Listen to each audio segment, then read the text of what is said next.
জীবন মানেই শেষ থেকে আবার নতুন করে শুরু করা। আজ যা শেষ হয়ে গেছে সেটাই হয়তো আগামী দিনের নতুন শুরুর দরজা। আমি হার মানিনি, হার মানব না, কারণ আমি জানি প্রতিটা ব্যর্থতার ভিতর লুকিয়ে থাকে একটা বড় সফলতার গল্প। জীবনে যতই ঝড় আসুক, যতই বাধা সামনে দাঁড়াকো, আমি থামব না, আমি ভাঙব না। আমি হাসতে হাসতে লড়ে যাব, কারণ আমার বিশ্বাস একদিন এই লড়াই, এই কষ্ট, এই না পাওয়া সবকিছু মিলিয়ে তৈরি হবে আমার সাফল্যের গল্প। তাই আজও বলি, আমি পারবো, আমি জিতব, আমি থামব না।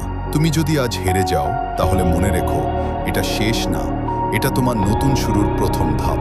চলো আবার শুরু করি।